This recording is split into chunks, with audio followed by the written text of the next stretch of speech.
Welcome to remix king channel. దివంగత తమిళనాడు ముఖ్యమంత్రి గతంలో ఆదాయానికి మించి ఆస్తులు సంపాదించారనే కేసులో ఆరోపణలు ఎదుర్కొన్నారు.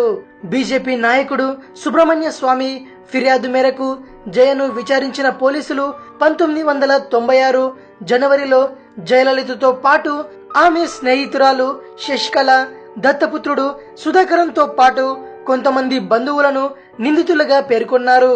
ఆ తరువాత జయలలితను జైలుకు పంపించారు. ఆ సమయంలో ఆమె ఇంట్లో సోదాలు నిర్వహించగా అక్కడ దొరికిన వస్తువులను చూసి పోలీసులతో సహా అందరూ ఆశ్చర్యపోయారు.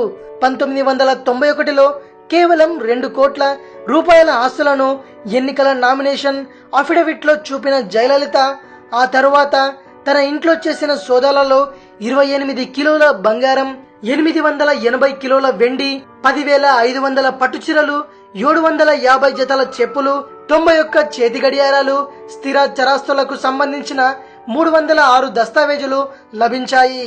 ఇంత భారీగా ఆస్తులను కూడబెట్టిన విధానం చూసి న్యాయమూర్తులే ఆశ్చర్యాన్ని వ్యక్తం చేశారు. అప్పట్లోనే జయలలిత ఆస్తుల విలువ 66 కోట్ల 65 లక్షల రూపాయలని తేలింది. ఇది ఒక అంచనా మాత్రమే.